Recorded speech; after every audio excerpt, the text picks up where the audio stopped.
Jessie Draper, the Valley Girl. What does your company do? Have you ever Googled yourself? Totally. What makes a great entrepreneur? What's your next big idea? Tweeting's like my favorite. Let's talk business. I'm like the Valley Girl.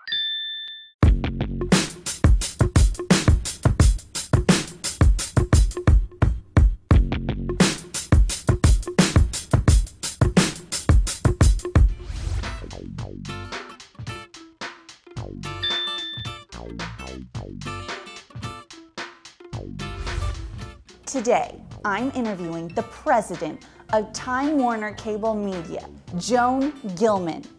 They are the second biggest cable operator in the United States. Can you imagine? Let's talk business. Time Warner Cable is the second largest cable operator in the U.S., serving more than 14 million subscribers and delivers a broad range of video, voice, and high-speed data services to residential and commercial customers. Joan Gillman is the president of Time Warner Cable Media and the executive vice president of Time Warner Cable. She has been called Wonder Woman by the press and is a whole lot of fun. Well, here we are with Joan Gillman, president of Time Warner Cable Media. So how are you doing? I'm doing really well. How are you doing? I'm great. I'm great.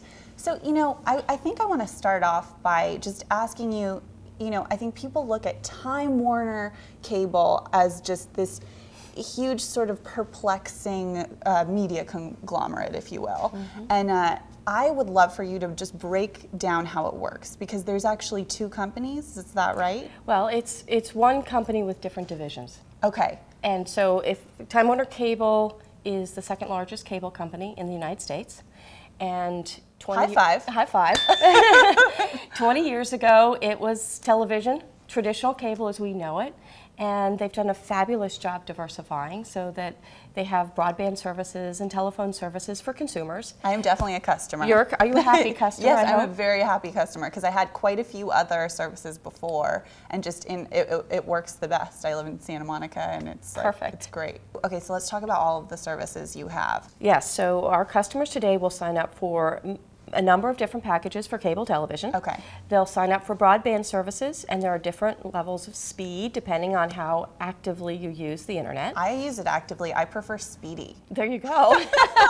Most people do, especially if you're working with video, which makes a really big difference in terms of the customer experience.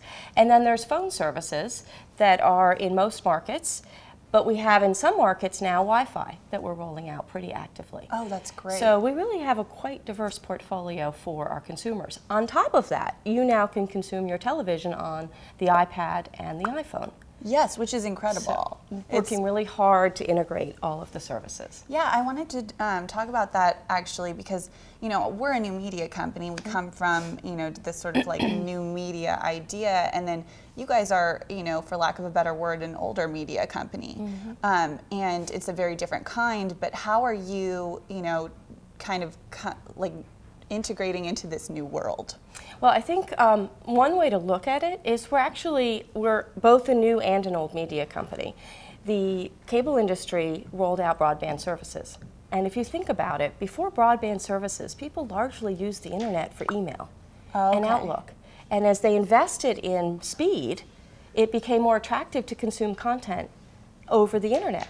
Right. And that actually created an ecosystem for the entrepreneurs today that are building really cool websites and really cool communities. You needed the speed for people to have a good experience to want to go on someone's website. The need for speed, Joan. The need for speed. The need for speed. So, I mean, from our perspective, we actually were at the beginning of new media and encouraged and fostered new media because we invested in the infrastructure to make it possible. Yes, I completely agree. I think that's very true. Well, wow. So then what do you personally do at Time Warner? I run the best group. I have a fabulous team, and we run the advertising sales arm of the company. So we have 1,600 employees in 85 offices around the United States, and we are working with business people to help them sell their products. So we sell television advertising, we sell internet advertising, we integrate them into cross-platform campaigns. We actually help them stage really big events in their local market, so we do lots of promotions. Wow. And we have new products on the TV, like interactive television, to make their TV ads even more interesting and interactive and compelling. Wow. So it's a very cool portfolio of products and a great team to sell them. Are you guys doing anything in the ways of internet advertising?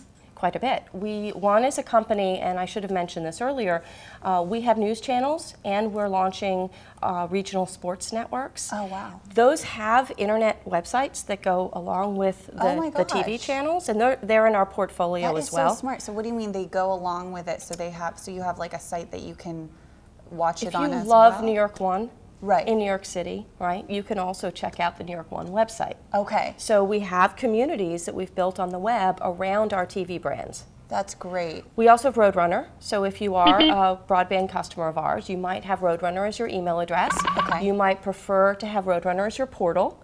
And so we have a lot of inventory because a large number of our customers... Who wouldn't want Roadrunner? Isn't that a great name? It's just a really fun name. I want to be like Jesse at Roadrunner. There you go. And you're speedy then.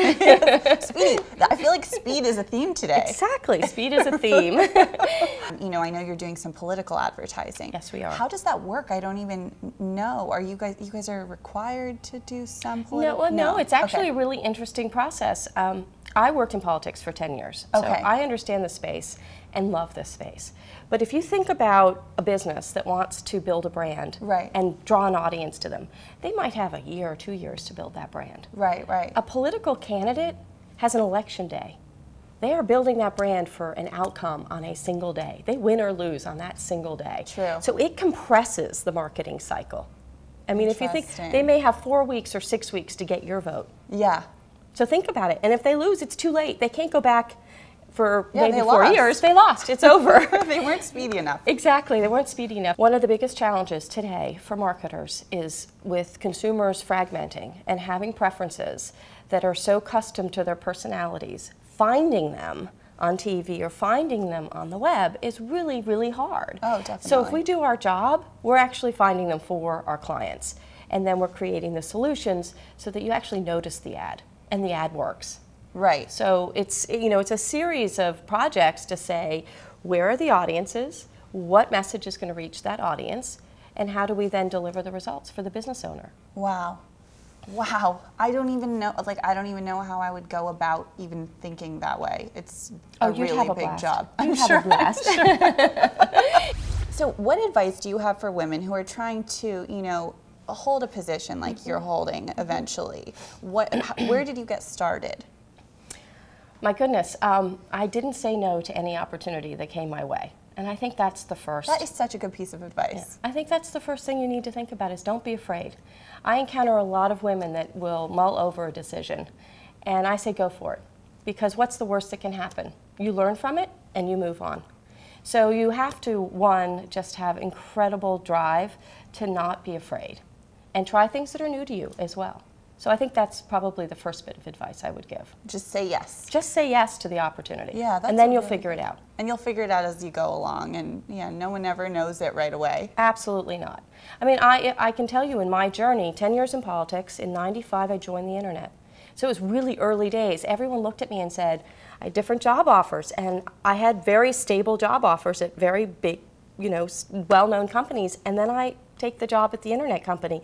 And everyone said, the internet in '95? Why would you do that? You're going to have to get paid less. I said, but I'm going to be able to learn all about the business. I'm not going to be slotted in to some staff job. I'm going to know exactly how the engineers are working, how the call center is working, how the marketing department, which I was running, was going to work, how the finance department worked, and I could figure out the entire business in a really great, safe environment. Right, right. And that was a really critical decision in my career, is not to be safe and not to take the safe job. But to take the job that would stretch me. That would stretch you would learn the most from, and just, just jump. Absolutely, just jump.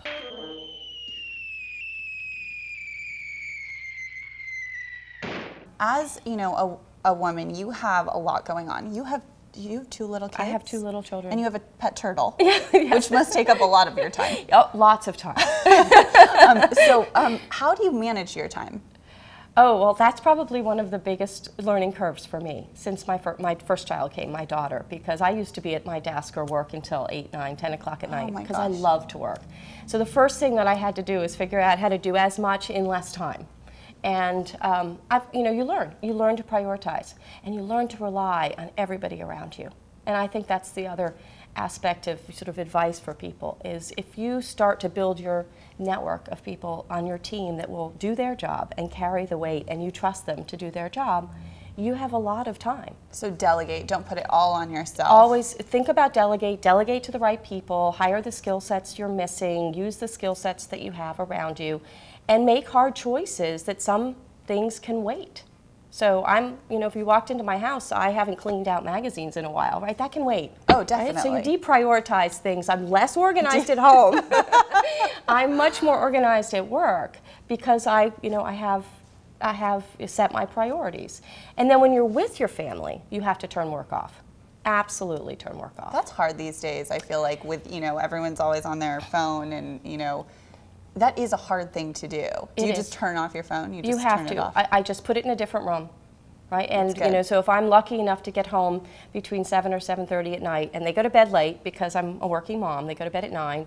We're building Lego, right? We're making a skyscraper to the ceiling, or we're playing chess or Twister. They get to choose, yes. And the BlackBerry's in the other room. What do we have to look forward to from Time Warner Cable? Well, from the entire company, I think, consumers have Time Warner Cable as an advocate. Mm-hmm. We are constantly looking at new ways to bring them great content and allow them to view that content on multiple devices. So we're really trying to give them a better customer experience, a better user experience, at a really good package price for what they love about television and what they love about the internet. So see us get on more devices.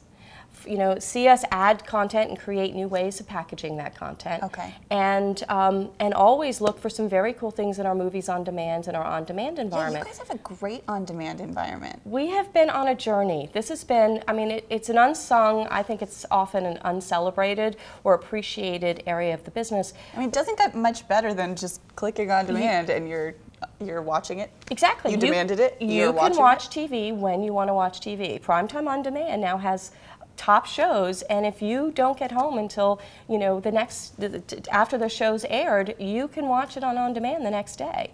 On Time Warner Cable, you can start over that show. So if the show started at 8 and you get home at 8:25, you can turn on that channel and start it from the very beginning. That's all enabled through On Demand. Wow. So we're constantly looking at ways to adapt to consumers' behavior. We do not have a lot of people get home exactly at 7, exactly at 8. Who does? Who consumes media that way today? So except maybe the Super Bowl, where everybody is there from the very beginning to see every ad, right? Yes. Joan, you are just fantastic. Oh, thank you. You're very sweet. Thank you so much for coming. This was a lot of fun. No, it's my pleasure. So thank you. Nice to meet you too. I'm like the Valley Girl. And I'm like Joan Gillman of Time Warner Cable Media. Well, that was fun. Is that okay? I loved hearing about your turtle. Thank you. And now it's time for your Ditz moment. What advice do you have for women? Like, how do you feel, where am I going with this?